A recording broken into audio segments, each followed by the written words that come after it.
நீ யாரை நம்பியும் பிறக்கவில்லை. உன் தனிமை வாழ்க்கையே நிஜம்.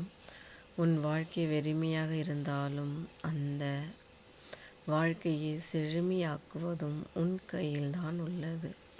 இந்த பூமியில் பிறந்ததே ஒரு அதிசயம். அது தெரியாமல் ஒரு பெண்ணை நேசிக்கிறேன் என்ற பெயரில் உயிரை விட்ட எத்தனையோ எத்தனையோ பேர்கள். ஒரு உயிர் படைக்கும் முன் யாருக்கு யார் என்று விதியை எழுதி அனுப்பி வைக்கிறார். அது தெரியாமல் நாம் நினைத்தது கிடைக்கவில்லை என்றால் உயிரையும் மாய்த்து கொள்ள ரெடியாக இருக்கிறார்கள் நம் பிள்ளைகள். இதில் என்ன நியாயம் இருக்கிறது? ஒரு நிமிடம் அவர்கள் வளர்த்தவர்களை நினைத்திருந்தால் தவறான எண்ணத்திற்கு போக மாட்டார்கள்.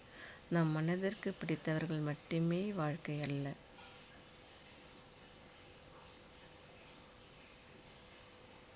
நம் வாழ்க்கைக்காக அனுப்பி வைத்த உயிர் யார் என்ற ஒரு தேடலில் அலைவரிசை நாம் தேடுவதிலும் ஒரு சுகம் இருக்கிறது.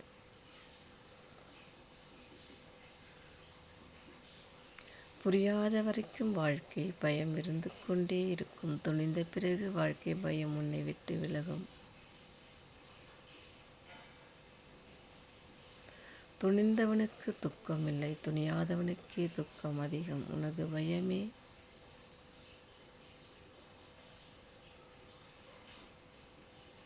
உன் முன்னேற்றத்திற்கு தடையாகவே இருக்கும். உங்கள் செயல் யாரையும் பாதிக்காதபடி பார்த்து கொள்ளுங்கள்.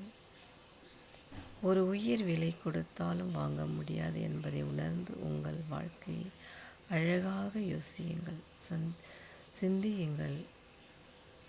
உங்கள் மனசு கஷ்டப்பட்டது என்றால் உடனே உங்கள் கவலைகளை மறக்க நல்ல பாடலை கேளுங்கள். மகிழ்ச்சியாக இருக்கலாம்.